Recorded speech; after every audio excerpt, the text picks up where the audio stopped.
IIT JEE mains और JEE advanced mathematics की हम तैयारी आपको करवा रहे हैं। हम 100% free of cost quality online education देते हैं किंडरगार्टन से 12th स्टैंडर्ड तक। इस तैयारी में जब हम बात कर रहे हैं तो हमने 5 सेक्शंस में आपके पूरे सिलेबस को डिवाइड किया है। Coordinate geometry, calculus, vectors in 3D, algebra और ट्रिग्नोमेट्री।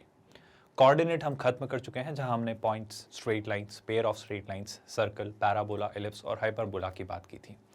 अब हम कैलकुलस यानी रिलेशंस एंड फंक्शन से शुरुआत कर चुके हैं। यहाँ हम डिफरेंशिएशन, इंटीग्रेशन और ये सारी चीज़ें कवर करेंगे। एक अच्छा चंक है, वेटेज कैरी करता है और काफ़ी इंटरेस्टिंग है। अगर ठीक तरीके से पढ़ा, समझा और सीखा जाए तो आप बहुत इंजॉय करेंगे। रिलेशंस एंड फंक्शंस में हम अभी इनइक्वालिटीज़ और अलग अलग एस्पेक्ट्स एक्सप्लोर कर रहे हैं, जैसे मॉड्यूलस, स्क्वायर और ये सब कुछ। तो अभी हम बात कर रहे हैं मॉड्यूलस, और मॉड्यूलस में अब मैं स्पेसिफिकली आज के लेक्चर में हम डिस्कस करेंगे कि एडिशन और सब्ट्रैक्शन में चीज़ें आ जाए तो फिर वहाँ कैसे प्रॉपर्टीज़ या रूल्स या फॉर्मूले क्रिएट होते हैं, तो उनको भी समझेंगे और उस पर बेस्ड क्वेश्चन यानी एग्जाम्पल से उसे और कंसोलिडेट करेंगे। हमारी फिलॉसफी या स्ट्रैटेजी यही है कि हम सारे चैप्टर्स करने वाले हैं, हर कंसेप्ट को पढ़ने वाले हैं, कुछ नहीं छोड़ेंगे। उन कंसेप्ट्स को कंसोलिडेट करते हैं एग्जाम्पल्स के साथ, और फिर हम सारे कंसेप्ट्स हो जाने के बाद प्रैक्टिस क्वेश्चंस करते हैं, जहां पर आपको हर वैरायटी जो आप IIT JEE मेंस और JEE एडवांस में फेस करेंगे, हर एक कैटेगरी के क्वेश्चन को हम कैटर करना सीखते हैं।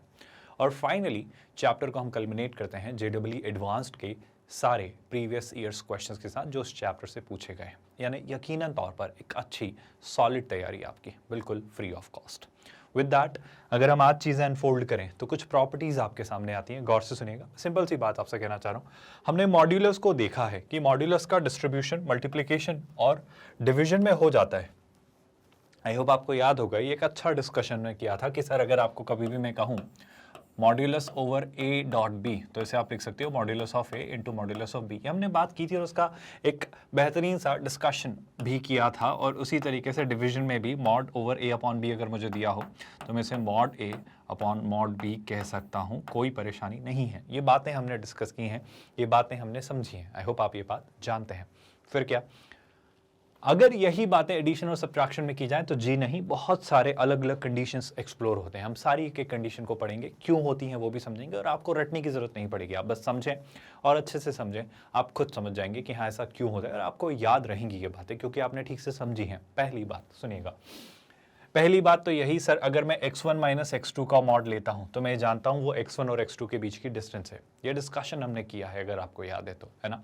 इसी तरीके से अगर कभी भी कोई कह रहा है x माइनस वाई का मॉड, तो मैं इसे सिंपली इस तरीके से ट्रीट करूंगा कि दो रियल नंबर्स अगर आपके पास x और y हैं, कुछ भी हो, दोनों पॉजिटिव दोनों नेगेटिव, एक नेगेटिव दूसरा पॉजिटिव, ये महज x माइनस वाई का सिर्फ इतना सा ही मतलब होगा x माइनस वाई के मॉड का कि ये इनके बीच की डिस्टेंस है। और ये बात हम सब जानते हैं, ये बात हमने प्रूफ भी की है और इसे देखा भी है।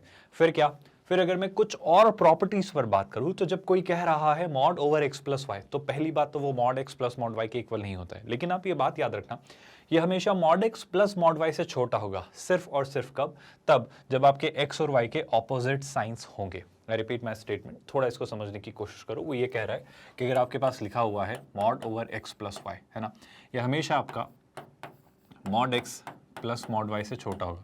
लेकिन इसके लिए कंडीशन ये है, इसके लिए प्रॉब्लम ये है कि आपके एक्स और वाई का सिग्नेचर कैसा होना चाहिए, अपोजिट। मतलब एक्स और वाई का प्रोडक्ट अगर मैं आपसे पूछूं तो वो क्या होना चाहिए, नेगेटिव। क्योंकि अगर ये दोनों ऑपोजिट साइन के हैं, अगर ये दोनों ऑपोजिट साइन के हैं तो इनका प्रोडक्ट नेगेटिव होगा, क्योंकि एक पॉजिटिव होगा दूसरा नेगेटिव, या पहला नेगेटिव दूसरा पॉजिटिव, तो दोनों का प्रोडक्ट नेगेटिव यानी लेस देन 0 होगा। ऐसा क्यों, ऐसा क्यों, जरा थोड़ा इसका हम डिस्कशन कर लेते हैं और चीजें और क्लियर कर लेते हैं। ध्यान से देखो सर, बात समझो। मैं कुछ नंबर्स आपको लेकर बताता हूं, जैसे +2 और +3 ले लिया तो प्रॉब्लम क्या हो जाएगी, समझो। 2 + 3 5, सुनना ध्यान से, 2 + 3 5, तो अगर दोनों सेम साइन के हुए तो कहानी सॉर्टेड है। क्या आप मेरी बात समझ पा रहे हो, 2 + 3 5 और यहां भी 2 + 3 5, तो ये सॉर्टेड था। दोनों नेगेटिव होते तो देख लो भाई, -2 -3 -5 -5 का मॉड 5, -2 -3 2 + 3 5। अगर दोनों सेम साइन के हो, अगर दोनों सेम साइन के हो, मतलब मैं आपसे कहना चाह रहा हूं x और y का प्रोडक्ट आपका पॉजिटिव हो। इसका क्या मतलब होता है सर, इसका ये मतलब होता है कि x और y या तो दोनों ही पॉजिटिव हो या दोनों ही नेगेटिव हो। उस केस में मैं ये कह रहा होता कि मॉड x प्लस वाई जो है सर, वो आपके mod x plus mod y के इक्वल है। बिल्कुल सही बात है, बिल्कुल ही वाजिब और एक्सेप्टेबल बात है। लेकिन अगर ये दोनों के सिग्नेचर सेम ना हो, अगर ये दोनों के सिग्नेचर सेम ना हो, तो आप समझो ना टेक्निकली यहाँ पे प्रॉब्लम हो रही होगी। यहाँ तो वो सिग्नेचर अपोजिट भी रहे, नेगेटिव पॉजिटिव रहे, तो भी वो ऐड ही हो रहे हैं, क्योंकि वो नेगेटिव भी रहे तो वो मॉड की वजह से पॉजिटिव बन जाएंगे और ऐड हो जाएंगे, पर यहाँ डिफरेंस आ जाएगा ना। तो टेक्निकली अगर ऑपोजिट साइन रहे तो यहाँ पर वो तो ऐड हो के वैल्यू बढ़ा रहे हैं, लेकिन यहाँ पर वो सब्ट्रैक्ट होके वैल्यू गिरा रहे हैं। तो समझने वाली बात है कि ये वैल्यू हमेशा इससे छोटी होगी। क्यों? क्योंकि आपके नंबर्स ऑपोजिट साइन के। तो मैं एक कॉमन कंक्लूजन पर आना चाह रहा हूं, अगर आप मेरी बात समझ पा रहे हो तो। सर हाँ, mod x plus mod y के इक्वल हो सकता है अगर दोनों के साइन सेम हो, या तो दोनों पॉजिटिव या दोनों नेगेटिव। लेकिन अगर दोनों के साइन बदल गए तो वो उससे छोटा होगा। तो मैं क्या एक इन दोनों को मर्ज करके अगर इन सारी बातों का कंक्लूजन निकालूं, तो मैं आपको बस इतना सा कहना चाह रहा हूं कि जी हाँ, mod of x plus y जो होगा वो या तो छोटा होगा या इक्वल होगा, किससे? Mod x plus mod Y से। अब डिपेंड करता है सर, अब बिल्कुल डिपेंड करता है। डिपेंड किस बात पर करता है? अच्छा बाय द वे, अगर इनमें से एक जीरो हो तो क्या होगा? मैं बस इसको भी ले आता हूं पिक्चर में, तो ध्यान से देखो। अगर कोई भी एक जीरो होता तो क्या होता? सोच के देखो। जैसे कि 3 प्लस जीरो, आप समझ पा रहे हो क्या? जैसे कि -2 प्लस जीरो, आप समझ रहे हो क्या? -2 प्लस जीरो, -2 का मॉड 2, -2 का मॉड 2 प्लस जीरो। तो आप समझ पा रहे हो ना, तो भी इक्वालिटी होल्ड करती। मतलब मैं ऐसे कहूंगा x y greater than equal to zero, मतलब अगर इन दोनों में से कोई एक भी एटलीस्ट जीरो है तो भी ये बात सही रहेगी। क्या आप मेरी बात समझ, सोच और सीख पा रहे हैं जो कहना चाह रहा हूँ? मतलब मैं कहना चाह रहा हूँ, एक्स वाई दो रियल नंबर्स लिए जाएं तो हमेशा याद रखना कि उनका सम का मॉड हमेशा उनके इंडिविजुअल मॉड्स के सम से या तो छोटा या इक्वल होता है। कब इक्वल होता है ये भी हमने डिस्कस किया, जब दोनों का सिग्नेचर यानी साइन सेम हो, यानी दोनों पॉजिटिव है दोनों नेगेटिव, उनमें से एक एटलीस्ट जीरो हो। दोनों का सम जो है वो इंडिविजुअल जो सम है मॉड्यूलस का, वो ज्यादा होता है उन दोनों के सम के मॉड से। कब? जब दोनों का साइन ऑपोजिट हो। क्या ये बात आपको याद रहेगी? क्या ये बड़ी बेसिक से सिंपल सी बातें आपको याद रहेंगी? ये आपकी आज की पहली लर्निंग, ये आज की दूसरी लर्निंग, और इन दोनों लर्निंग्स को क्लब करके हमने यहाँ पर एक कंबाइंड मैनर में प्रेजेंट किया। सुलझी हुई बातें हैं आई होप। विद दैट आगे बढ़ते हैं। ये बात अगर समझ आई है तो देखो, ये यही बात लिखी गई है कि mod over x plus Y आपके mod x plus mod Y से छोटा होगा। और उसने यहाँ पर अगर मैं फर्स्ट और थर्ड को आपको हाईलाइट करके दिखाऊं तो देखो यहाँ पर क्या लिख रहा है, if x and y have opposite sign. दूसरी बात, mod x plus y will be equal to mod x plus mod y if x and y have same sign, और एटलीस्ट दोनों भी जीरो तो चलेगा, पर कम से कम अगर एक भी जीरो रहा तो भी ये बात ट्रू होगी। ये बात हमने देखी, ये बात हमने समझी, और ये बात अब हम जान चुके हैं। इसके बाद क्या? अब मैं जरा इस पर बात करना चाह रहा हूं, mod over x minus y के ऊपर। थोड़ा ध्यान से देखना, बहुत सॉर्टेड सा बिहेवियर है, कोई नई विशेष बात नहीं है। अब हम सेकंड और फोर्थ प्रॉपर्टी को जरा एक साथ देखेंगे, पर पहले इंडिविजुअली देखेंगे। आप एक बात बताओ, mod over x minus y और मॉड एक्स और क्या मॉड वाई, क्या रिलेशन आ सकता है? जरा उस पर बात करते हैं। मैं कुछ चीजें आपके सामने फंक्शनैलिटी फ्लोट करने की कोशिश करता हूं, अब खुद आप बोलोगे कि हाँ सर सही बात है। जैसे मैं दोनों साइन सेम लेता हूं, या पहले दोनों साइन अपोजिट ले लेते हैं। उसने कौन सा सिनेरियो आपको पहले दिया? पहले उसने आपको दिया है सेम साइन का, रियली सॉरी, पहले आपको दिया है सेम साइन का, बिल्कुल। तो मैं पहले सेम साइन वाला ही सिनेरियो आपके सामने रखता हूँ, गौर से सुनना। जैसे मैं अगर दो नंबर ले लेता हूँ, है ना, खुद सोच के आप कहोगे, जैसे कि या तो -3 -5 ले लिया, तो सोच के देखो, -3 का मॉड 3 -5 का मॉड 5, तो 3 + 5 8, राइट हैंड साइड पर क्या है 8। -3 -5 यानी कि क्या? -3 + 5, 5 - 3 कितना 2, और 2 का मॉड 2, तो शैलाई से 2 जो है वो 8 से छोटा आ रहा है। सर अभी तो आपने -3 लिया था और -5 लिया था, कुछ और ले लो, बिल्कुल ले लो, आपका जो मन हो रहा है वो ले लो। जैसे कि मैंने -11 और -2 लिया, सोच के देखना, -11 -2, तो 11 + 2 13, तो RHS पर क्या है 13। आगे क्या? -11 -2 मतलब -11 + 2, यानी कि कितना हो जा रहा है सर? ये हो जा रहा है -11 + 2 यानी -9, -9 का मॉड 9। तो आई होप आप देख पा रहे हो 9 13 से छोटा है। सर ये तो आपने दोनों नेगेटिव लिए, दोनों पॉजिटिव लोगे तो भी वही आएगा, आप खुद देख लो भाई। यहाँ पे आप उनके मॉड लेकर ऐड कर दे रहे हो, यहाँ पर आप उनके मॉड लेकर ऐड कर दे रहे हो, और यहाँ पर उनका डिफरेंस लेकर मॉड ले रहे हो, तो बेशक ये वैल्यू छोटी होनी ही है। क्योंकि आप मेरी बात अच्छे से समझने की कोशिश करो कि यहाँ आप जो भी वो थे नेगेटिव पॉजिटिव, आपने उनको पॉजिटिव बनाया और फिर उनको ऐड किया, तो स्वाभाविक सी बात है बड़ी वैल्यू आएगी। यहाँ पे आपने उन वैल्यूज को लिया, उनका डिफरेंस लिया और फिर मॉड लिया, तो डिफरेंस लेते ही गड़बड़ हो जाएगी ना, क्योंकि ये दोनों सेम साइन की वैल्यूज थी। पर अगर ये सर सिग्नेचर सेम ना होता तो मतलब एक पॉजिटिव और एक नेगेटिव होती तो क्या, तो बात करते हैं। अगर इनमें से एक पॉजिटिव और एक नेगेटिव होती तो क्या होता, ज़रा इस पर बात करते हैं। पर पहले तो आपको ये समझ आया क्या, ये बात कब की है, जब दोनों का साइन सेम हो, यानी एक्स और वाई दोनों का प्रोडक्ट पॉजिटिव है, या तो दोनों पॉजिटिव या दोनों नेगेटिव। लेकिन अगर अगर अगर मैं क्या कहना चाह रहा हूँ, अगर दोनों का सिग्नेचर सेम ना रहा तो, मतलब दोनों का सिग्नेचर ऑपोजिट रहा तो, अच्छा इनमें से अगर एक जीरो हो तो क्या होगा, अगर उस पर बात की जाए तो वही बात मैं अब आपसे करना चाह रहा हूँ। मैं आपसे अभी फोर्थ प्रॉपर्टी डिस्कस करना चाह रहा हूँ। सेकंड जस्ट अभी हमने डिस्कस की, हम फोर्थ प्रॉपर्टी पर आना चाह रहे हैं। गौर से सुनना, बहुत ध्यान से समझने की कोशिश करना है इस बात को।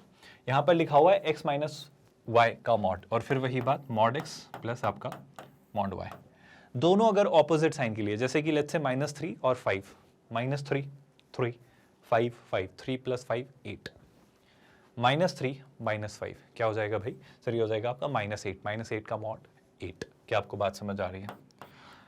और क्लैरिटी के साथ लेते हैं, जैसे कि ले लेते हैं 8 और -3, 8 -3 11, आई होप आप समझ पा रहे हो। 8 -3 11, क्या आपको दिख रहा है कि हाँ सर, अगर ऑपोजिट साइन रहा तो इक्वालिटी में कन्वर्ट हो जाएगा, और ऑपोजिट साइन नहीं रहा, दोनों के सेम साइन रहे तो इनइक्वालिटी। तो इस बार भी मैं आपसे कहना चाह रहा हूं कि अगर x और y का अगर मैं डिफरेंस लेता हूं, x और y का अगर मैं डिफरेंस लेता हूं और उसका अगर मैं मॉड लेता हूं, तो वो भी आपका हमेशा हमेशा मॉड x और मॉड y के सम से छोटा होगा।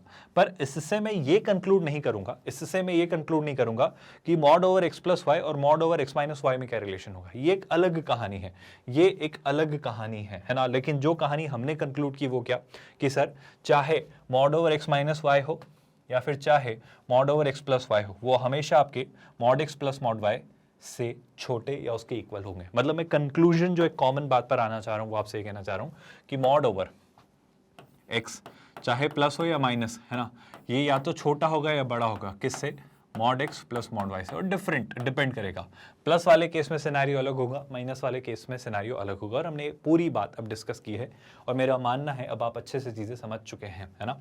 तो क्या है, सारी प्रॉपर्टीज क्लियर हो रही हैं, अच्छे से हर एक बात समझ आई है। अगर अच्छे से हर एक बात समझ आई है तो इन बातों को चेक करने का हमारे पास तरीका जो होता है वो क्या, कि सर कुछ क्वेश्चन ट्राई करते हैं और कुछ और क्लैरिटी लेते हैं, है ना। जैसे कि अगर मैं मूव करूँ एक एग्जाम्पल की तरफ, तो इस क्वेश्चन को क्या आप ट्राई कर सकते हैं। देखो बहुत सारे तरीके इस क्वेश्चन को करने के हो सकते हैं, मैं आपको दोनों तरीके देता हूं। दोनों तरीके मतलब एक तो स्टैंडर्ड तरीका जो हमने शुरुआत से सीखा है वो, और एक और तरीका यहाँ पर निकल कर आता है। वो कौन सा तरीका है सर, गौर से सुना। एक तरीका कि सर यहाँ पर ना आपको ये पॉइंट मिलेंगे, एक मिलेगा 1 और एक मिलेगा 2, तो आप इसको ब्रेक करो, आप इसको तोड़ो, आप इसको ब्रेक करो, आप इसको तोड़ो और देखो कि ये कैसे सेटिस्फाई या कैसे जस्टिफाई होता है। तो ब्रेक करना है, तोड़ने का मतलब है कि मैं x को 1 और 2 के रेंज में, के डोमेन में देखना शुरू करूंगा। यानी मैं कैसे देखूंगा, सुनना, नंबर स्केल पर मुझे क्या मिल रहे होंगे, मुझे मिल रहे होंगे यहाँ से x-1 की वजह से 1 और x-2 की वजह से 2। अब मैं 3 जोन्स में बातें करूंगा। मैं किन 3 जोन्स में बात करूंगा, एक वो जब 1 से छोटा है, एक वो जो 1 और 2 के बीच में है, और एक वो जब 2 से बड़ा है। गौर से सुनना, कुछ काम की बातें मैं आपसे कहना चाह रहा हूं। आप एक बात बताओ, जब आपका x लेट्स से -∞ से 1 के बीच है, तो ये एक्सप्रेशन क्या बन जाएगा, जरा इस पर हम बात कर लेते हैं। तो जब आपका x -∞ से 1 के बीच है ना, जब x जो है आपका -∞ से 1 के बीच है, तो क्लियर सी बात है सर, आप खुद सोच के देखो। अगर आपको कंफ्यूजन है तो आप यहाँ पर वैल्यू रख के देखो। -∞ से 1 के बीच की वैल्यू जैसे 0 -1 नेगेटिव, तो x -1 नेगेटिव आएगा -∞ से 1 के बीच की सारी वैल्यूज के लिए। तो मैं x -1 को कैसे ओपन करूंगा, 1 - x की तरह। अब क्या, x -2 आप खुद देखो, -∞ से 1 के बीच की वैल्यूज कोई भी यहाँ ट्राई करो तो 0 - 2 नेगेटिव, तो ये भी आपका क्या होगा, नेगेटिव। तो इसलिए मैं इसे कैसे ओपन करूंगा, नेगेटिव साइन के साथ, यानी क्या हो जाएगा ये 2 - x। आई होप आप मेरी बात समझ पाए। यानी ये कितना हो जा रहा है सर, ये आ जा रहा है 3 - 2x। ये कितना आ जा रहा है भाई सर, ये आपका आ रहा है 3 - 2x। क्या ये बात आप सभी को समझ आएगी? मैं बस अभी LHS को थोड़ा डिफाइन कर रहा हूँ अलग अलग जोन्स में, एक तरीका बता रहा हूँ। इसके अलावा एक और तरीका है, वो भी हम डिस्कस करेंगे, पर पहले मैं एक स्टैंडर्ड तरीका बता रहा हूँ कि कुछ काम ना करे तो ये मेथड आपके पास हमेशा रहेगी। फिर क्या सर, फिर अब मैं x को देखता हूँ, 1 से 2 के बीच में, कि अगर x 1 से 2 के बीच में है तो क्या, आप खुद पाओगे कि 1 से 2 के बीच में अब ये एक्सप्रेशन बड़ा होगा और ये एक्सप्रेशन अभी भी नेगेटिव होगा। देखो 1 से 2 के बीच की कोई भी वैल्यू, लेट्स से 1.5 -1 पॉजिटिव, तो x -1 तो x -1 की तरह ही ओपन होगा। लेकिन 1.5 यहाँ रखो, 1.5 माइनस 2 नेगेटिव, तो अभी भी ये छोटा है। तो x माइनस 2 को मैं कैसा ओपन करूंगा, मैं इसे ओपन करूंगा 2 माइनस एक्स की तरह। और इसे अगर देखें तो माइनस एक्स से माइनस एक्स कैंसिल, 2 माइनस 1 1, तो 1 से 2 के बीच में ये आपका क्या रहेगा, ये आपकी वैल्यू होल्ड करेगा 1। क्या आप मेरी बातें समझ पा रहे हैं? बहुत अच्छे से देखना, बहुत सारी बातें हो रही हैं, बहुत गौर से देखना। फिर क्या, तीसरी बात, अब सर जब आपका x क्या है सर, जब आपका x 2 से बड़ा है और प्लस इन्फिनिटी से जुड़ा है, बड़ा चलता चला जा रहा है ना। अगर इस बात को आप ऐसे ना भी लिखो तो चलेगा, है ना, मैथमेटिकली इनको ऐसे भी लिखा जाता है, मतलब वो माइनस इन्फिनिटी इन्फिनिटी लिखने की जरूरत नहीं थी, बाय डिफॉल्ट अंडरस्टूड होता है कि 1 से छोटा मतलब माइनस इन्फिनिटी तक गया, 2 से बड़ा मतलब प्लस इन्फिनिटी तक गया। अब जब ये 2 से बड़ा है तो आप खुद देखो, 2 से बड़ी वैल्यूज के लिए ये भी पॉजिटिव और ये भी पॉजिटिव, आप खुद गौर से देखो। 2 से बड़ी value let's say 3 minus 1 positive, 3 minus 2 positive, तो ये एज इट इज आपका x minus 1 plus x minus 2 की तरह ओपन होगा। यानी आप इसे क्या लिख लेंगे सर, हम इसे लिख लेंगे 2x माइनस 3। क्या सबसे पहले तो आपको ये बात समझ आई? मैं अभी सिर्फ इसकी परिभाषाएं ठीक करना चाह रहा हूँ, इसकी डेफिनेशंस ठीक करना चाह रहा हूँ, है ना। तो मैंने इसकी डेफिनेशन को ठीक किया तो ये कितना बन जा रहा है, ये बन जा रहा है 2x माइनस 3। ये कितना बन जा रहा है 2x माइनस 3। आई होप यहाँ तक कोई डाउट नहीं है। ये आपके LHS को मैंने रीडिफाइन किया है, ये आपका क्या था, जो इस इनइक्वेशन का, इस इनइक्वालिटी का LHS था, है ना। ये कुछ अलग अलग परिभाषाओं में फिट हुआ। अब मैं एक एक करके इस पर कंडीशन लगाता हूँ। जैसे मैं LHS के पहले पार्ट पर कंडीशन लगाता हूँ, तो अब मैं पूरी इनइक्वालिटी अगर प्रेजेंट करूँ, अब अगर मैं पूरी इनइक्वालिटी प्रेजेंट करूं तो इनइक्वालिटी में क्या था सर, ये था ग्रेटर देन इक्वल टू 4, तो ये कह रहा है this should be greater than equal to 4 और उसके साथ साथ x का लेस देन 1 होना जरूरी है, पहली कंडीशन। या फिर क्या होगा सर, या फिर ये होगा कि आपका 1 जो है वो ग्रेटर देन इक्वल टू 4 होगा और उसके साथ साथ ये होना जरूरी है। पर आई होप आपको रियलाइज हो रहा है कि ये यहाँ पे बहुत बड़ी प्रॉब्लम आ चुकी है। और आगे बढ़ते हैं, 2x माइनस 3 भी आपका क्या होना चाहिए, ग्रेटर देन इक्वल टू 4 और उसी के साथ साथ ये भी आपका होना चाहिए, क्योंकि ये कंडीशंस में ही तो ये हालात बने हैं। जब जब आपने x को इन कंस्ट्रेंट्स में इंपोज किया है तभी जाकर तो आपका एक्सप्रेशन ऐसा ऐसा और ऐसा दिखना शुरू हुआ है। तो ये लगाना हम नहीं भूलेंगे, मतलब इसका जो भी सोल्यूशन आएगा उसके साथ साथ ये बात भी सेटिस्फाई होनी चाहिए। इसका जो भी सोल्यूशन आएगा, खैर नहीं आएगा तो उसके साथ ये सेटिस्फाई होना चाहिए। यहाँ से जो भी x की वैल्यू आएगी उसके साथ साथ ये भी सेटिस्फाई होनी चाहिए। क्या आप मेरी बात समझ पाए? और ये 3 अलग अलग परिभाषाएं हैं, अगर आपको कोई कंफ्यूजन ना हो तो। आगे बढ़ू क्या? चलो यहाँ से आगे बढ़ते हैं। तो ये है या ये है या फिर ये है ना। तो ध्यान से सुनते जाइएगा, हम एक एक करके सारी बातों पर बात करते हैं। देखो मैं इसी नंबर लाइन की हेल्प लूंगा, तो इसे थोड़ा सा अपने अकॉर्डिंग कस्टमाइज करने के साथ, ताकि हमारी चीज़ें बनती चली जाएं। मैं पहले इस वाले पार्ट को वर्कआउट करता हूँ। देखो ध्यान से, इसे अगर थोड़ा रीराइट किया तो शैलाई से मैं 2x को इधर ले जा रहा हूँ, 4 को इधर ला रहा हूँ, है ना। तो 2x को इधर लेकर गया, कोई कन्फ्यूजन तो नहीं है। तो 2x उधर गया, 4 इधर आया, है ना। 4 इधर आया तो -4 और 2x उधर गया तो ऐसा कुछ, है ना। एक और काम कर लेते हैं, 3 - 4 कितना हो जाएगा सर, ये हो जाएगा आपका -1। तो यहाँ पे मैं लिख देता हूँ कितना, -1, है ना। दोनों तरफ अगर 2 से डिवाइड किया तो शैलाई से x जो होगा आपका वो -1/2 से छोटा या उसके इक्वल होगा। x जो होगा आपका, यहाँ पर वो ये कहना चाह रहा है कि आपका -1/2 से छोटा या उसके इक्वल होगा। दूसरी बात, यहाँ पर अगर मैं ध्यान से देखूँ तो 3 को उधर भेजा तो 2x is greater than equal to 7, तो x जो होगा आपका वो 7/2 से हमेशा बड़ा या उसके इक्वल होगा। यहाँ से अगर मैं कंक्लूड करूँ तो ये क्या कहना चाह रहा है, जो x है आपका वो 7/2 के बड़ा या उससे इक्वल होगा। अब इन तीनों बातों का एक एक करके हम कंक्लूजन निकालते हैं। इस बात का कंक्लूजन क्या है, देखो ये कह रहा है x 1 से छोटा होना चाहिए, ये कह रहा है x -1/2 के इक्वल या उससे छोटा होना चाहिए। दोनों का इंटरसेक्शन क्या है आप समझो ना। ये कह रहा है 1 से छोटा, मतलब मैं इसको नंबर स्केल पर आपको बना के दिखाता हूँ। ये कह रहा है 1 से छोटा मतलब 1 से छोटी सारी वैल्यूज, और ये कह रहा है यहाँ कहीं -1/2 होगा, -1/2 के इक्वल या उससे छोटी वैल्यू। तो दोनों कहाँ खुश हैं, दोनों कहाँ सेटिस्फाइड हैं सर? दोनों -1/2 से छोटी वैल्यूज पर खुश हैं, क्योंकि यहाँ पर मुझे दोनों का एग्जिस्टेंस दिख रहा है। क्या आप मेरी बात समझ पा रहे हो भाई? आई होप अब आपको चीज़ें अच्छे से क्लियर हो रही हैं कि अगर मुझे 1 और -1/2, मतलब अगर कोई कहे कि x -1/2 से छोटा है और x 1 से छोटा है, तो दोनों का इंटरसेक्शन क्या होगा? दोनों का इंटरसेक्शन होगा कि x जो है आपका वो -1/2 से छोटा होगा। परेशानी तो नहीं है, बातें समझ आ रही? यहाँ पर ये तो बात ही गड़बड़ हो गई। ये बात क्यों गड़बड़ हो गई कि क्या 1 4 से बड़ा होता है सर? कुछ तो भी बात है। तो इससे सोल्यूशन क्या आएगा, फाई, यानी कोई भी वैल्यू नहीं आएगी, नल। और ये कुछ कह रहा है 1 से 2 के बीच में, तो 1 से 2 के बीच की वैल्यूज का नल के साथ अगर मैं इंटरसेक्शन निकालूंगा, कुछ भी नहीं, खाली वॉइड के साथ इंटरसेक्शन क्या होगा, नल। आप समझ पा रहे हो क्या? क्योंकि ये कुछ है पर ये कुछ भी नहीं है, तो कुछ भी नहीं का कुछ के साथ इंटरसेक्शन कुछ भी नहीं ही होगा। क्या आप मेरी परिभाषाएं समझ पा रहे हैं? इसके साथ साथ इसने भी कुछ कहा, इसने कहा x को बोलता है कि 2 से बड़ा रखना, ये कहता है 3.5 से बड़ा रखना। आप समझ पा रहे हो क्या? एक कह रहा है कि सर x को आप 2 से बड़ा रखना, और एक ने कहा x को आप 7/2 यानी 3.5 के इक्वल इससे बड़ा रखना। तो दोनों में से ज़्यादा अच्छी बात कौन सी है? ज़्यादा अच्छी बात है कि 3.5 से बड़ा रखना। क्या आप मेरी बातें समझ पा रहे हो? तो यहाँ से क्या कंक्लूजन निकलेगा कि x जो है आपका वो 7/2 से बड़ा होना चाहिए। मतलब मैं फाइनली इस क्वेश्चन में क्या आंसर लिखूंगा?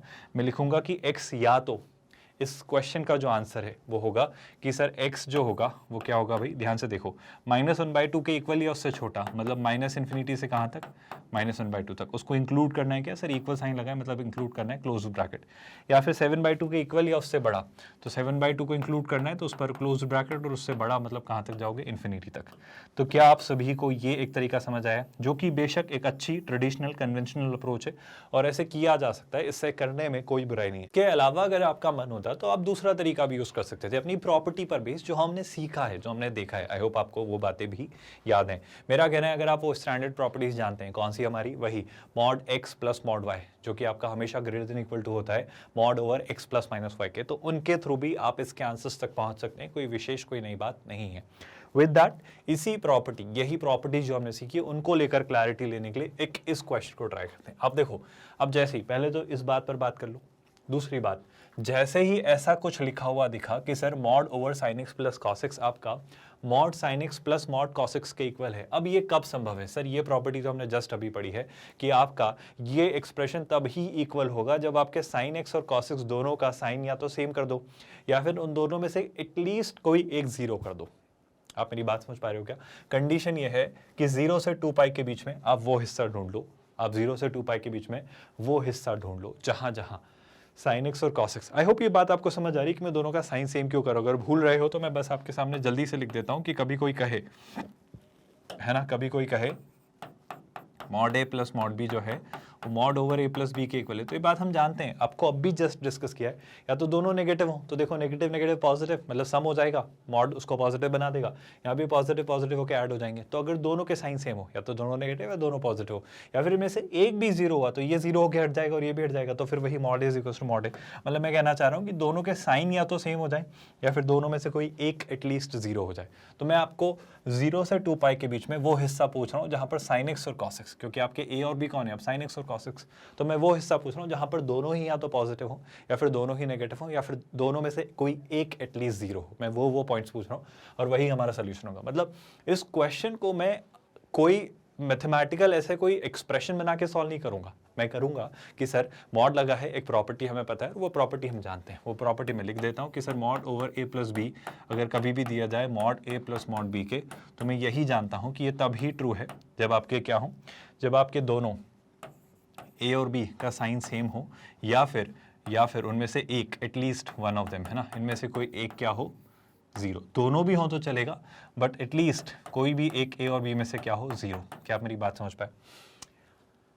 मेरे पास लिमिटेड डोमेन है, 0 से 2π में ही मुझे सोचना है ना, sin x और cos x को लेकर। तो आइडिया यही रहेगा कि सर हम ना थोड़ा ग्राफ की हेल्प ले लें, क्योंकि ग्राफ बहुत अच्छे से आपको चीज़ें समझने में मदद करते हैं, है ना। तो ग्राफ की अगर हेल्प लेने की कोशिश करी तो 0 से 2π के बीच में हम sin x और cos x दोनों के ग्राफ को थोड़ा विजुअलाइज कर लेते हैं। ध्यान से देखना, अगर मैं sin x की बात करूँ तो शैलाई से ये आपका किसका ग्राफ है? sin x का। कहाँ से कहाँ तक? 0 π/2, है ना, पाई 3π/2, और ये आपका क्या हो गया? ये हो गया आपका 2π। लेकिन वहीं अगर मैं आपसे cos x के ग्राफ के बारे में पूछूं तो cos x का ग्राफ कैसा होता है? सर cos x का ग्राफ शुरू ही यहीं से होता है, यहाँ तक जाता है, फिर यहाँ से आकर यहाँ पर जाता है, आई होप आप जानते हैं, और फिर यहाँ से आकर यहाँ पर जा रहा होता है। आई होप आप ये बातें जानते हैं, है ना। मैंने थोड़ा ठीक से ये वाला जोन थोड़ा ठीक से नहीं बनाया। आई होप आप ये बातें जानते हैं, और ये बातें अगर आपको अभी नहीं पता है कि सर आप ये ग्राफ कैसे बना ले रहे हो, थोड़े ही दिनों में हम ट्रिग्नोमेट्रिक फंक्शंस के ग्राफ देखेंगे, और चिंता मत करिए, हम हर एक फंक्शन को अच्छे से स्टडी करेंगे और वहाँ पर आप समझेंगे कि ग्राफ कैसे बन रहे हैं। और अभी भी ना समझ आए तो जब हम ट्रिग्नोमेट्री पढ़ेंगे, जब हम ट्रिगो पढ़ेंगे, तब और डिटेल में डिस्कस करेंगे। मुझे पता है तो मैंने बना लिया, आपको भी पता चल जाएगा और आप भी बना लेंगे, कोई नई विशेष बात नहीं है। मेरे लिए मैटर ऑफ कंसर्न ये है कि सर मुझे वो हिस्सा चुनना है, मुझे उस जोन में जाना है जहाँ पर दोनों ही या तो पॉजिटिव हो, या दोनों ही नेगेटिव हो, या जीरो हो, है ना। तो जीरो, एक बात तो ये तय है कि सर यहाँ पर साइन जीरो हो जा रहा है, यहाँ पर कॉस 0 हो जा रहा है ना, यहाँ पर साइन 0 हो जा रहा है, यहाँ पर कॉस 0 हो जा रहा है और यहाँ पर साइन 0 हो जा रहा है। तो ये पॉइंट तो चुन लेंगे, ये हमारे आंसर का हिस्सा होंगे। कौन कौन? 0, π/2, पाई, 3π/2, 2π, क्योंकि कोई भी एक 0 हो चलेगा, हमारी वो जो प्रॉपर्टी है, वो इक्वेशन है, वो सेटिस्फाइड रहेगी। पर अब मैं वो जोन ढूंढ रहा हूं जहां पर या तो दोनों ही पॉजिटिव रहे या दोनों ही नेगेटिव। देखो ये जो वैल्यू होगी ये होगी आपकी π/4, ये एग्जैक्ट 0 और π/2 के बीच में। सर ये आप कैसे बता पा रहे हो? मेरा यकीन करिए आप भी बता पाएंगे। और ये जो पॉइंट है आपका, ये जो पॉइंट ऑफ इंटरसेक्शन, ये पॉइंट है आपका 5π/4, ये आप कैसे बता पा रहे हो? मेरा यकीन करिए मैं सिखा दूंगा आपको और आप भी बता पाएंगे। पर इन केस अगर आपको कंफ्यूजन है कि मैंने कैसे ढूंढा, तो पहली बात तो हम जानते हैं 45 डिग्री पर साइन और कॉस इक्वल होते हैं, तो ये उनका पॉइंट ऑफ इंटरसेक्शन है 1/√2। सिमिलरली पाई से भी आगे π/4 डिस्टेंस, तो पाई प्लस π/4 यानी 5π/4 डिस्टेंस पर वापस ये दोनों इक्वल होते हैं, तो ये वो पॉइंट रहा। इस तरीके से मैंने सोचता हूँ। हमारा कंसर्न है कि दोनों या तो पॉजिटिव हो या दोनों नेगेटिव हो। तो जरा ध्यान से देखो, आप बहुत ध्यान से देखो। शैलाई से कि सर देखो 0 से π/2 तक, 0 से अगर मैं π/2 तक देखता हूँ तो cos x हो या sin x हो, यानी ये sin x है और ये cos x, दोनों ही पॉजिटिव है। तो पहली बात तो 0 से π/2 तक कोई समस्या नहीं रही, ये हमारे लिए वैलिड एक एक्सेप्टेबल जोन था। लेकिन सुनना, π/2 से जब मैं कहाँ तक आया, π/2 से जब मैं पाई तक आया, π/2 से जब मैं पाई तक आया, तो π/2 से पाई तक sin x तो पॉजिटिव था, लेकिन π/2 से पाई तक आपका cos x नेगेटिव था। तो सर यहाँ पे ये एक्सेप्टेबल नहीं है, ये जोन में नहीं चुनूंगा। लेकिन फिर से वही बात कि अगर मैं आपसे पूछूं क्या कि बताओ मुझे जरा पाई से 3π/2 तक, अगर मैं आपसे पूछूं पाई से 3π/2 तक, तो गौर से देखो सर पाई से 3π/2 तक आपका cos x भी नेगेटिव है, y एक्सिस के नीचे है, और sin x भी नेगेटिव है, y एक्सिस के नीचे। तो वापस मैं पाई से 3π/2 तक की सारी वैल्यूज चुन लूंगा, क्योंकि यहाँ पर दोनों ही नेगेटिव हैं। फिर क्या? फिर अगर मैं पूछूं 3π/2 से 2π तक, सर 3π/2 से 2π के बीच में cos x पॉजिटिव है और ये नेगेटिव है, तो फिर से नहीं चुनेंगे। तो मेरा आंसर क्या होगा सर? मेरा आंसर ये वाली वैल्यूज होंगी। मैं कहूँगा x की कौन कौन सी वैल्यूज, मैं कहूँगा सर x की जो वैल्यूज आप लेंगे वो लेंगे 0 से π/2 तक। क्या 0 और π/2 ले सकते हैं? हाँ सर, क्योंकि 0 और π/2 पर, 0 पर sin x 0 हो जाता है, π/2 पर cos x 0 हो जाता है, तो ले लीजिए। इसके बाद क्या लूंगा मैं? इसके बाद मैं और जो वैल्यूज लूंगा वो क्या लूंगा सर? पाई से 3π/2 तक की सारी वैल्यूज। क्यों? क्योंकि यहाँ पर दोनों ही नेगेटिव थे। अच्छा पाई और 3π/2 ले लेंगे क्या? हाँ सर, क्योंकि पाई पे आपका साइन और 3π/2 पे आपका cos 0 हो जाता है, और कोई एक भी 0 हो तो चलेगा, दोनों भी होते तो चलते, फिर दोनों एक साथ होते नहीं है 0। दूसरी बात, 2π लेंगे या नहीं लेंगे? पहले तो ये बताओ, उसने 2π लेने को बोला था क्या? हाँ, उसने 2π पे क्लोज्ड ब्रैकेट लगाया है। आप बताओ 2π क्यों लेंगे? सर 2π पर आपका sin x 0 हो रहा है, तो बिल्कुल कोई एक 0 हो चलेगा। तो इसमें मैं एक और वैल्यू आपकी अपेंड करूंगा, जो कि क्या होगी? आपकी 2π। और 2π एक सिंगल वैल्यू है, तो उसको मैं अपने सेट वाले फॉर्म में, अपने कर्ली ब्रैकेट्स में लूंगा। क्या ये अप्रोच, ये सोल्यूशन आपको समझ आ रहा है? एक एक स्टेप, एक एक सॉर्टेड सा तरीका मैंने आपके सामने लिखकर समझाने की कोशिश की, और कोई नई विशेष बात नहीं लिखी है। हर एक बात जो आप जानते हैं वही लिखिए। सर जरूरी है क्या ग्राफ बनाना? नहीं है, क्वाड्रेंट्स से भी सोच सकते हो। खैर अभी आपको शायद क्वाड्रेंट्स की अंडरस्टैंडिंग इतनी अच्छी ना हो, पर मैं थोड़ा सा चीज़ें रिकॉल करवाने की कोशिश करता हूं उन लोगों को जिन्हें शायद थोड़ा बहुत क्वाड्रेंट्स के बारे में पता है। सुनिएगा, अगर मैं आपसे पूछूं फर्स्ट क्वाड्रेंट, तो आप जानते हैं फर्स्ट क्वाड्रेंट में सारे पॉजिटिव होते हैं, मतलब आपके सारे ही रेशोज पॉजिटिव होते हैं। फर्स्ट क्वाड्रेंट मतलब 0 से π/2 तक, π/2 से पाई तक, π/2 से पाई तक सिर्फ कौन कौन पॉजिटिव होते हैं? साइन और कॉसेक, है ना। π/2 से पाई तक ये हुआ, और पाई से 3π/2 तक कौन होता है सर? पाई से 3π/2 तक आपका tan और cot रेशोस पॉजिटिव होते हैं, और 3π/2 से 0 तक आपके cos और sec रेशो पॉजिटिव होते हैं। आप समझ रहे हो क्या? मतलब मेरी बात समझो, यहाँ पर सारे पॉजिटिव, मतलब यहाँ पर आपका sin x पॉजिटिव और cos x भी पॉजिटिव। आप सुन रहे हो क्या? यहाँ पर sin x पॉजिटिव लेकिन cos x नेगेटिव, तो ये हमारे काम का नहीं है। यहाँ पर cos x पॉजिटिव लेकिन sin x नेगेटिव, ये भी हमारे काम का नहीं है। यहाँ पर tan और cot पॉजिटिव, मतलब यहाँ पर sin x नेगेटिव और cos x भी नेगेटिव, और अगर दोनों नेगेटिव तो दोनों का साइन सेम हुआ, तो ये भी एक्सेप्टेबल है। तो आप देखो ना, हमने यही तो किया, हमने पाई से 3π/2 तक की वैल्यूज चुनी, और हमने 0 से π/2 तक की वैल्यूज चुनी। हमने यही तो किया, अगर आप देख पा रहे हो तो। हमने मैंने कहाँ लिखा है, देखो 0 से π/2 तक की वैल्यू और पाई से 3π/2। बस एक छोटी सी बात का ध्यान रखा कि 2π भी ले लिया। 2π क्यों लिया? क्योंकि मुझे पता है कि इनमें से कोई एक भी 0 होगा 0 से 2π के बीच में, तो वो मेरे लिए एक एक्सेप्टेबल वैल्यू होगी। तो 0 पर sin x 0 हो जाता है ना, π/2 पर cos x 0 हो जाता है, पाई पर sin x और 3π/2 पर cos x और 2π पर फिर से sin x 0 हो जाता है। तो ये सारी वैल्यूज़ मैं इंक्लूड करूंगा अपने आंसर में। खैर इंटरवल लेते वक्त ये वैल्यूज़ तो इंक्लूड हो गई, ये वैल्यू बच जा रही थी तो हमने 2 पाई भी इंक्लूड किया। क्या अभी पूरा सोल्यूशन, पूरी बात क्लियर है और ये समझ आया कि हमने इस क्वेश्चन को कैसे सोचा। अभी मैंने इस क्वेश्चन को आपको बहुत डिटेल मैनर में समझाया है। कल को हो सकता है ये वापस हम अगर इस तरह का सिनेरियो एनकाउंटर करें तो फटाफट हम आंसर लिख दें बिना ज़्यादा सोचे समझे, पर अभी एक एक बारीकी आपको सिखाई जा रही है। तो हर एक चीज़ को अच्छे से समझना, क्योंकि ये जो छोटी छोटी चीज़ें हैं ना, इन पर बड़े मज़ेदार से, रोचक से अच्छे क्वेश्चंस बनेंगे। जैसे कि इस वाले क्वेश्चन को देखो, इसमें क्या लिख रहा है वो ध्यान से देखना। ये आपकी इन्हीं स्टैंडर्ड प्रॉपर्टीज़ जो हमने पढ़ी हैं उन्हीं पर बेस्ड क्वेश्चन है। फिर से वही सारी सेम बातें अगर आप गौर से देखो तो आपको खुद दिख जाएंगी चीज़ें कि सर चीज़ें कैसे हो रही हैं और आंसर कैसे आ रहा है। ज़रा एक एक करके समझो। अच्छा बताओ, सिंपल सी बात है, मुझे एक बात बताओ, 0 से 2 पाई के बीच में सोचना है, ठीक है सर 0 से 2 पाई के बीच में सोचना है। मुझे इन 3 बातों पर बात करनी है। अगर आप ध्यान से देखो तो देखो उसने सब कुछ सेम सिंपल सा डायरेक्ट सा लिख दिया है।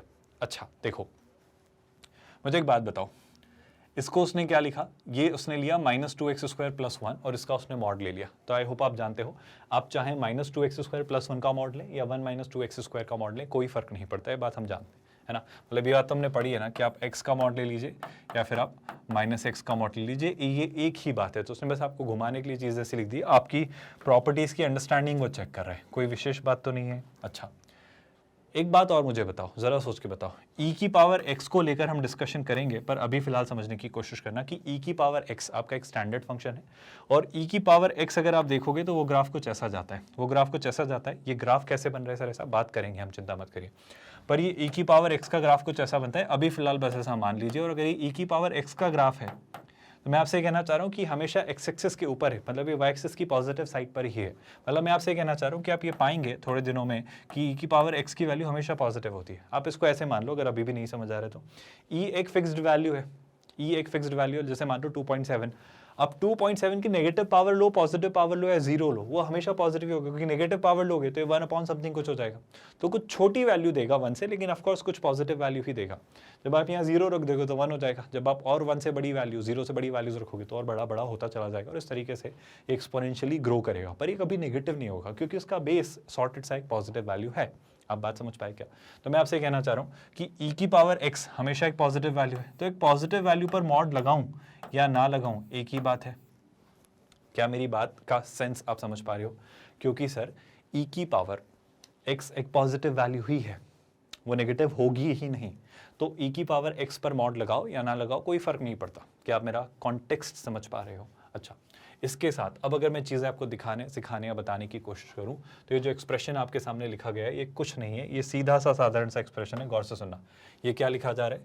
ये लिखा जा रहा है -2x² + 1 plus e⁻x plus sin x, है ना, का mod is equal to mod over, है ना। अब ध्यान से देखना, उसने -2x² + 1 के मॉड को इस तरीके से लिखा 2x² - 1, और हमने जस्ट अभी डिस्कस किया कि सर चाहे आप x का मॉड लिखें या फिर आप -x का मॉड लिखें, एक ही बात होती है। बस यही बात मैं कहना चाह रहा हूँ कि इसे अगर मैं 2x² - 1 का मॉड लिखूँ या 1 - 2x² का मॉड लिखूँ कोई फर्क नहीं पड़ता। तो मैं इसे क्या लिख ले रहा हूँ, 1 - 2x² का मॉड, है ना। फिर क्या लिखा हुआ है सर? फिर लिखा है e की पावर x। क्या मैं e की पावर x को मॉड e की पावर x से रिप्लेस कर सकता हूँ? बिल्कुल कर सकते हो सर। तो यहाँ पर आप लिख दोगे मॉड ओवर e की पावर x और प्लस क्या, प्लस लिखा हुआ है I think mod of sin x, plus क्या लिखा हुआ है, मॉड ऑफ sin x, है ना।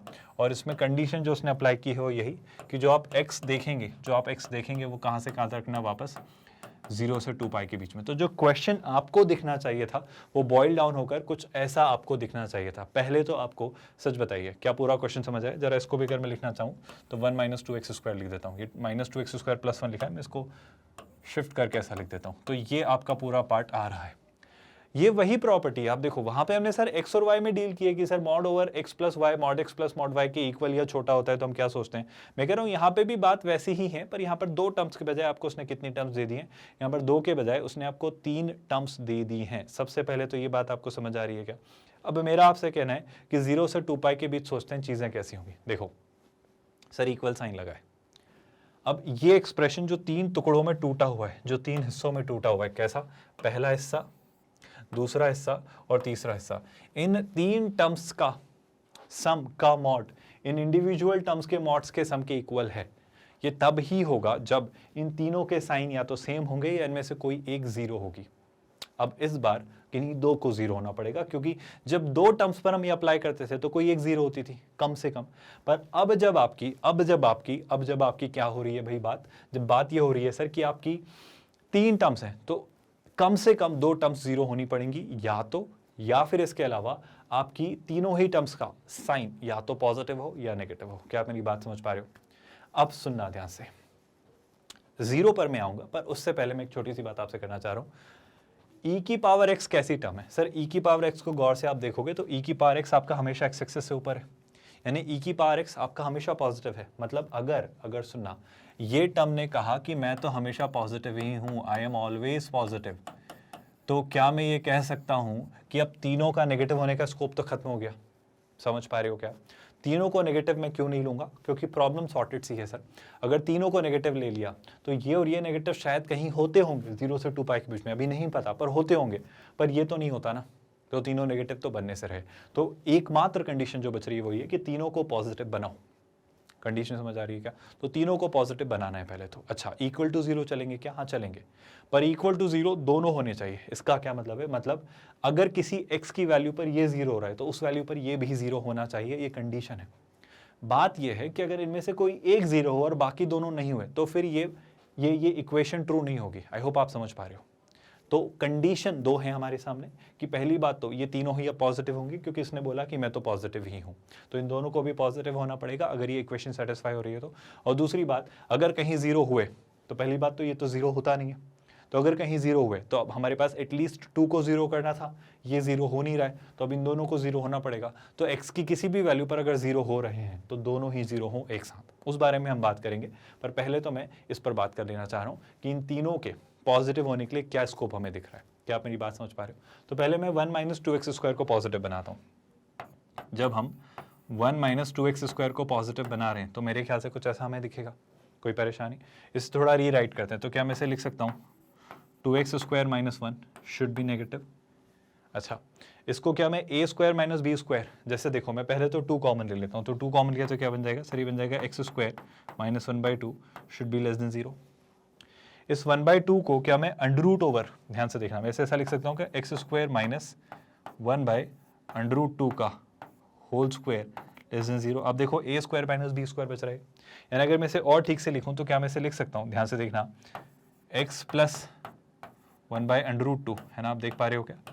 और into x - 1/√2 less than 0। I hope अब आपको साइंस की मेथड स्ट्राइक कर रही है।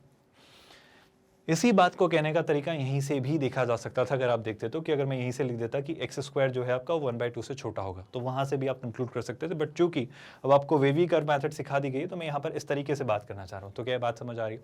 आई होप आप जानते हो कि सर आप यहाँ पे क्या बनाओगे, आप यहाँ पे बनाओगे अपना नंबर स्केल, और यहाँ पर आप कहीं ले लोगे -1/√2, कहीं पर ले लोगे आप 1/√2। अब अगर मैं इनके बीच वैल्यूज ढूंढता हूँ तो मैं क्या कहूँगा सर? देखो, प्लस माइनस प्लस, ये बात हम सीख चुके हैं, तो मुझे क्या चाहिए? नेगेटिव। तो मैं कहूँगा -1/√2 से +1/√2 के बीच की सारी वैल्यूज। कन्फ्यूजन तो नहीं है? कोई डाउट मेरे ख्याल से होना नहीं चाहिए, अच्छे से चीज़ें समझ आनी चाहिए। जैसे कि आप 0 रख के देख लो, जैसे ही मैंने 0 रख कर देखा, पॉजिटिव नेगेटिव, तो ये जोन नेगेटिव, बाकी जोन ऑल्टरनेटिवली पॉजिटिव। क्या बात आपको समझ आई? तो इस इनइक्वालिटी से मुझे जो कंक्लूजन मिला वो ये कि सर सबसे पहली बात तो x जो है आपका -1/√2 से +1/√2 के बीच होना चाहिए। तो पहली कंडीशन तो ये आपकी मिली है ना। इस वाले ने कहा है ना, मैंने दोनों की बातों पर अभी अमल नहीं किया है, पर इसने जो कहा वो ये कि -1/√2 से +1/√2 के बीच में होना चाहिए, ये इसका कंक्लूजन। और इक्वल नहीं होना चाहिए, इनके बीच में होना चाहिए। मतलब इसने जो कहा है वो ये, मैं लिख भी दे रहा हूँ, कुछ ऐसा होना चाहिए, है ना। क्या बात आपको समझ आई? लेकिन अभी इसके साथ साथ सिर्फ अभी ये पॉजिटिव हुआ है, मतलब आई एम रियली सॉरी, मैंने कुछ गड़बड़ तो नहीं किया? हाँ, नहीं किया, है ना। पर अभी मुझे इसको भी तो पॉजिटिव बनाना है, पर आपको वैल्यूज जो रखनी है वो 0 से 2 पाई के बीच रखनी है। अब सारी बातें गौर से सुनना। जब 0 से 2 पाई के बीच मैंने साइन एक्स को देखा, जब मैंने साइन एक्स को देखा किससे बीच? सर एक्स की वैल्यूज 0 से 2 पाई के बीच। तो ज़रा गौर से देखो भाई, अभी साइन एक्स को 0 रखने की बात पर सवाल नहीं उठ रहा है, अभी बस सवाल ये उठ रहा है कि क्या आपका साइन एक्स पॉजिटिव है 0 से 2 पाई के बीच? हाँ सर है, जस्ट अभी इवैल्यूएट किया है। सर साइन एक्स आपका 0 से, मैं अभी 0 की बात नहीं कर रहा हूँ, 0 को हम अवॉइड करेंगे, मतलब साइन एक्स को 0 नहीं होने देंगे, है ना।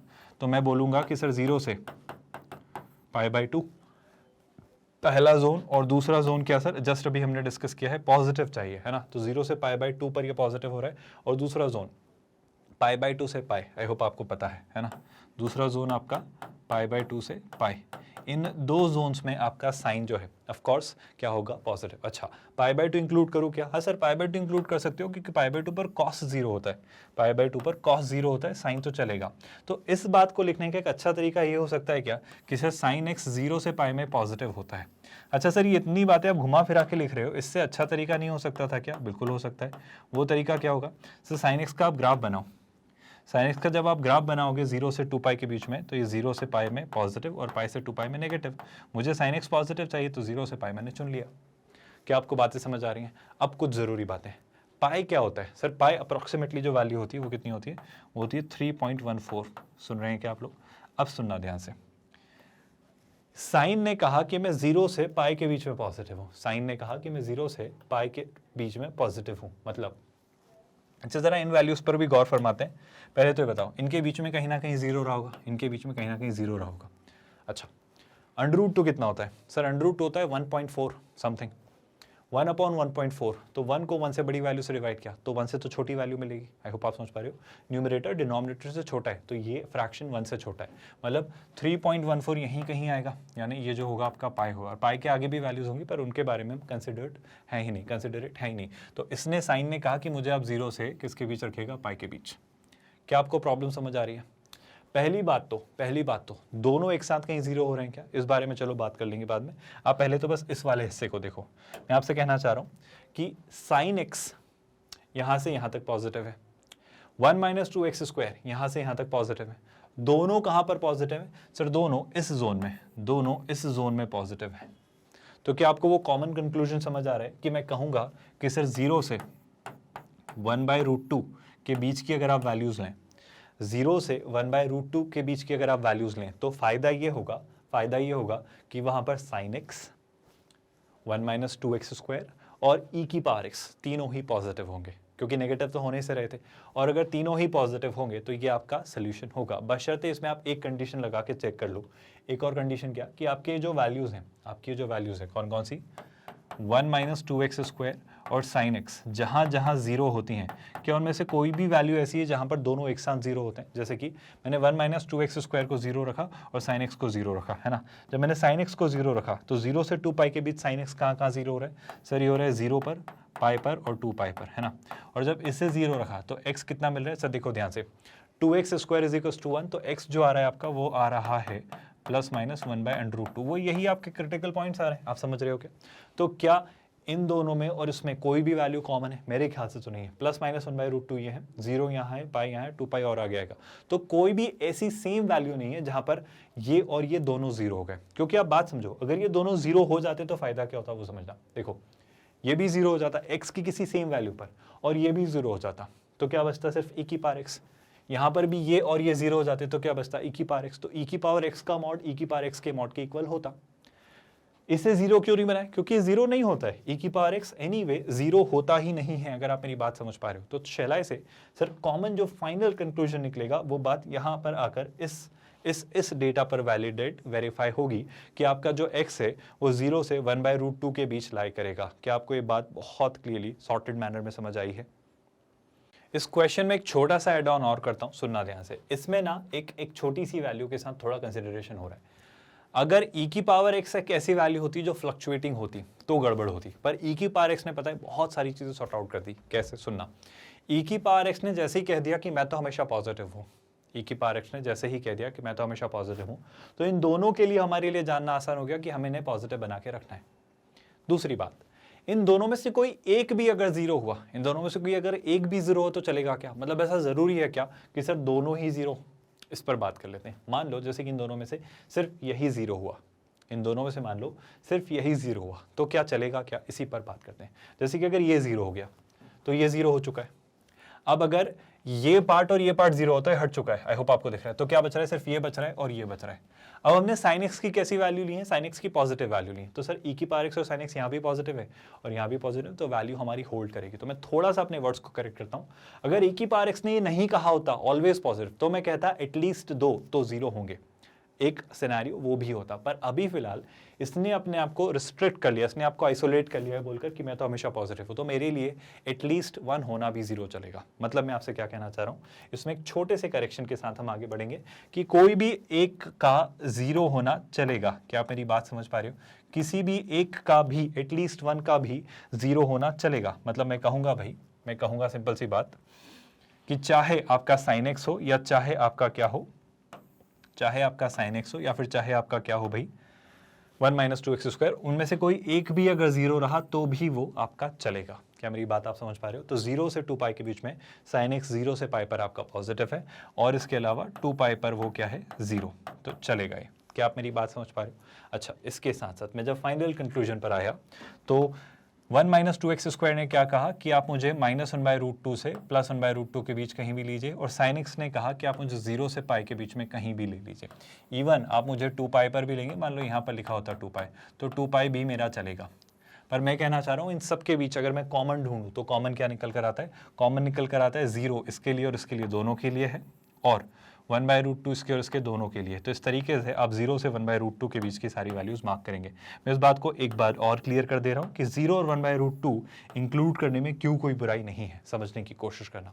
इस बात को कंसिडर ना भी करते तो कोई खासा फर्क नहीं पड़ता। मतलब इस बात को मैंने थोड़ा सा उस कंडीशन में अप्लाई कर दिया कि एटलीस्ट 2 0 होंगे, तो हमने दोनों को 0 करने की कोशिश करी। मैं इन शब्दों को वापस से ठीक से करके कहता हूँ अगर कोई कन्फ्यूजन क्रिएट हुआ है तो, कि इन दोनों में से कोई एक भी 0 होगा तो भी आपका आंसर सही आएगा, तो भी आपकी वो जो इक्वेशन है वो होल्ड होगी, वो ट्रू होगी। क्यों? क्योंकि e⁻x पॉजिटिव हो चुका है। अब बचे कौन कौन? sin x और 1 - 2x²। तो अगर उनमें से एक भी कोई 0 हुआ तो बाकी चीज अपने आप एडजस्ट हो जाएगी, क्योंकि e⁻x तो पॉजिटिव है। तो हमने क्या करा? हमने ये करा, मैं इस क्वेश्चन को एक सिंपल सी लैंग्वेज में बॉइल डाउन करके आपको समझाऊं तो हमने ये किया, सुनना। इसने बोला मैं पॉजिटिव हूं, इसको हटा दिया। अब हमने इन दोनों से पूछा कि आपके ऊपर अब सवाल है, अगर आपको इक्वालिटी होल्ड करवानी है तो आप दोनों को पॉजिटिव या 0 होना पड़ेगा, यानी नॉन नेगेटिव होना पड़ेगा। तो हमने इसे >= 0 रखा, इसे >= 0 रखा, और दोनों का जो कॉमन सोल्यूशन था किससे बीच में, 0 से 2 पाई के बीच में, उसे हमने आंसर की तरह मार्क किया। एक अच्छा क्वेश्चन था, आई होप समझ आया है, कोई कंफ्यूजन तो नहीं है, और प्रॉपर्टीज क्लियर होती जा रही है कि कैसे सोचना है। मतलब अगर इस तरह के क्वेश्चंस आएंगे तो हम कैसे चीज़ें वर्कआउट करेंगे, इस पर बात हो रही है ना। हमारी प्रथाएं, जैसा हमारा प्रचलन है, जैसा हमारा ट्रेडिशन है, वो जारी है। यानी कि हमारे लिए ये जो असाइनमेंट क्वेश्चंस होते हैं, बिल्कुल ये जो आपके प्रैक्टिस क्वेश्चंस होते हैं, जिन्हें आप अपने DPPs की तरह भी कह सकते हो, ये आपके वो प्रैक्टिस क्वेश्चंस हैं जो मैं आपको प्रैक्टिस के लिए दे रहा हूँ। ये आपके होमवर्क क्वेश्चंस है ना, instead of calling them practice questions, क्योंकि प्रैक्टिस क्वेश्चंस तो मैं आपको करवाऊंगा, जिसके थ्रू मैं आपको हर कैटेगरी, हर वेराइटी का एक्सपोजर दूंगा। This I will call preferably a homework question. Now what do you mean by homework question? एक क्वेश्चन जो आपको दिया जाता है, जिसका सोल्यूशन भी आपको दिया जाता है, लेकिन ये क्वेश्चन आपसे एक्सपेक्टेड होता है कि आप करवाएंगे। तो ये अलग अलग सिनेरियोज दिए हैं, ये आपके x की वैल्यूज हैं। इन x की वैल्यूज से आपको x² तक पहुंचना है और आपको अपने आंसर्स निकाल कर लाने हैं। आई होप आप ये क्वेश्चंस कर लेंगे। ये सिर्फ इसलिए रखे जा रहे हैं ताकि आपको जो x और x² में रिलेशन स्टैब्लिश करवाया गया था उसके थ्रू अब आप सोचना सीख पाए हैं नहीं। आई होप आप जानते हैं कैसे सोचना है। तो ज़रा फटाफट देखिएगा और मुझे बताइएगा कि क्या आपके आंसर्स आए थे या नहीं। विद दैट अगले असाइनमेंट क्वेश्चन की तरफ बढ़ें। तो नेक्स्ट असाइनमेंट क्वेश्चन ये रहा, ये भी आपका होमवर्क क्वेश्चन ही है जो कि आपको खुद से करना है। आई होप आपने लास्ट क्वेश्चन का स्क्रीनशॉट लिया और इसे आप खुद से ट्राई करेंगे। मूव करते हैं इस वाले क्वेश्चन पे। इसमें क्या लिख रहा है वो, फाइंड ऑल पॉसिबल वैल्यूज। आपसे क्या पूछ रहा है वो, सारी possible values of the following quadratic expressions. मेरे ख्याल से हमने ये सारी चीजें निकालना सीखी हैं, हमने सारी चीजें निकालना सीखी। खैर उसने x को रिस्ट्रिक्ट किया है -3 से 2 में। आप सोचिएगा आराम से, पहले ने परफेक्ट स्क्वायर में कन्वर्ट करने की कोशिश करना, फिर आप सोचना कि x जब -3 से 2 के बीच जाता है, आप देख पाओगे कि चीजें कैसे वर्कआउट हो रही हैं, है ना। तो आप देख पाओगे कि क्या आंसर आएगा। खैर अगर अभी नहीं कर पाओ मान लो, तो पहली बात तो घबराना मत। इसको करने के 2 तरीके या रादर 3 तरीके हम डिस्कस करेंगे। एक तो इसी टॉपिक में, इसी चैप्टर में जब हम डिस्कस कर रहे होंगे डोमेन एंड रेंज वाला टॉपिक, तब मैं आपको इसका एक तरीका सिखाऊंगा कि इस तरह के क्वेश्चंस को कैसे अप्रोच किया जाता है। दूसरा अपॉर्चुनिटी आपको मिलेगी जब हम पढ़ेंगे क्वाड्रेटिक इक्वेशंस। जब हम पढ़ेंगे क्वाड्रेटिक इक्वेशंस तो वहां पर आप ग्राफ्स के थ्रू भी इसे डेवलप कर लोगे कि ग्राफ्स के थ्रू इसे कैसे सोचा जाता है। तीसरा तरीका, जब हम डिफरेंशिएशन पढ़ चुके होंगे, यही कैलकुलस में ही पढ़ेंगे, तब हम application of derivatives, maxima minima का एक कंसेप्ट पढ़ेंगे, उसके थ्रू भी हम इसे निकालना सोचेंगे। मैं कह रहा हूँ इन तीनों के बिना भी आप इतने सक्षम हैं, इतने केपेबल हैं कि आप इसे निकाल सकते हैं। तो ज़रा एक बार कोशिश करिएगा, ट्राई करिएगा, आप कर लेंगे। आई होप ये पॉइंट अच्छे से क्लियर है कि ये होमवर्क क्वेश्चन में क्या करना है और आपने इस होमवर्क क्वेश्चन का भी स्क्रीनशॉट ले लिया है। मूव करते हैं नेक्स्ट होमवर्क क्वेश्चन पर। ये आज का आपका अगला असाइनमेंट क्वेश्चन या आप कह लें होमवर्क क्वेश्चन है। यहाँ पर क्या लिख रहा है वो गौर से देखिएगा। इस इनइक्वालिटी को सॉल्व करना है। मेरे ख्याल से आपके पास पता है, आपको एक मेथड पता है जो हमने सीखी है। कौन सी भाई? हमने एक साइन स्कीम मेथड, या जिसे आप कहते हैं वेवी, बेबी नहीं है ना, इसे हम क्या कहते हैं भाई? Wavy curve method. तो ये जो आपकी वेवी कर्व मेथड है, इसके थ्रू या साइंस की मेथड, आपको सारी बातें सिखाई गई हैं। अगर आपको याद आ रहा है तो बस उसके थ्रू आप ये आंसर निकाल लेंगे। तो ज़रा इसे भी ट्राई करिएगा, स्क्रीनशॉट ले लो और मुझे लिखकर बताना कमेंट्स में कि आपके आंसर्स आते हैं या नहीं, आपसे असाइनमेंट क्वेश्चंस के क्वेश्चन सॉल्व होते हैं या नहीं। ये इसलिए होने चाहिए क्योंकि ये सारी बातें पढ़ाई गई हैं। सेम ये भी उसी पर बेस्ड आज का आपका चौथा होमवर्क क्वेश्चन है। ज़रा पढ़िए इसमें क्या लिखा है। ये वही scheme method, science scheme method या वेवी कर्व मेथड पर बेस्ड एक क्वेश्चन है। बस इस बात का ध्यान रखना कि यहाँ पावर 2 है, तो चीज़ें कैसे वर्क करेंगी वो, और डिनोमिनेटर में आपके पास क्या है, तो उस वजह से किन बातों का ध्यान रखना होगा वो। तो थोड़ा केयरफुली करना, आपका आंसर जरूर आ जाएगा। क्या ये पार्ट समझ आया? अगला पार्ट सेम वही बात, आपको इस बार क्या बोल रहा है? Find the possible values of fx। तो आपको इस fx की सारी पॉसिबल वैल्यूज निकालनी है। मेरा कहना है कि ऐसे क्वेश्चंस हमने किए हैं। आप थोड़ा अपना दिमाग पे जोर डालिए कि ऐसे क्वेश्चन हमने किए हैं। खैर अगर नहीं हो ये क्वेश्चन तो घबराना मत। जब हम पढ़ेंगे क्या, जब हम पढ़ेंगे डोमेन और रेंज, जब हम क्या पढ़ रहे होंगे, जब हम पढ़ रहे होंगे डोमेन एंड रेंज, तब हम अच्छा एक डिटेल डिस्कशन इसका करेंगे। तो चिंता मत करिए, तब भी एक अच्छा डिस्कशन होगा इसका, चिंता मत करिए। पर अगर हो जाए तो कोशिश करिएगा कि आप इस क्वेश्चन को ट्राई करें, है ना। With that next, I hope आपने इस क्वेश्चन का स्क्रीनशॉट ले लिया है। ट्राई करेंगे आप लोग। नेक्स्ट असाइनमेंट क्वेश्चन, ये आपकी रिक्वायरमेंट है ना, आपने कहा है कि सर हमें प्रैक्टिस क्वेश्चंस दीजिए, ज़्यादा से ज़्यादा क्वेश्चंस हमें अपनी प्रैक्टिस के लिए भी दीजिए ताकि हम सारे कंसेप्ट्स कंसोलिडेट करें। तो जितनी भी बातें अभी सिखाई गई, पढ़ाई गई हैं, वो सारी बातों पर बेस्ड ये क्वेश्चंस आपके लिए रखे गए हैं, डिलिबरेटली रखे गए ताकि आपकी प्रैक्टिस हो और उन सारे कंसेप्ट्स का आपका भी रिविजन और आप भी चीज़ें कर पाएँ, है ना। हर चीज़ सिर्फ मुझे करते हुए देख लेने से बात नहीं बनेगी। इस बात पर भी बात हम कर चुके हैं कि क्वेश्चंस आपको खुद से प्रैक्टिस करने होंगे अगर आप इस एग्जाम को क्रैक करना चाहते हैं। तो आगे बढ़ते हैं।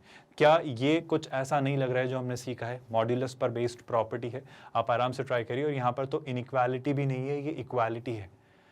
बहुत आसान क्वेश्चन है। आई होप आप मॉड हटाना जानते हो। जैसे कि कल को मुझसे कोई कह दे mod x is equal to 3, तो मैं x को क्या कहता हूँ सर? मैं x को कहता हूँ +-3। बस ये इसी बात पर बेस्ड ये क्वेश्चन है, इससे आसान क्वेश्चन नहीं हो सकता। तो जल्दी से स्क्रीनशॉट ले लो भाई।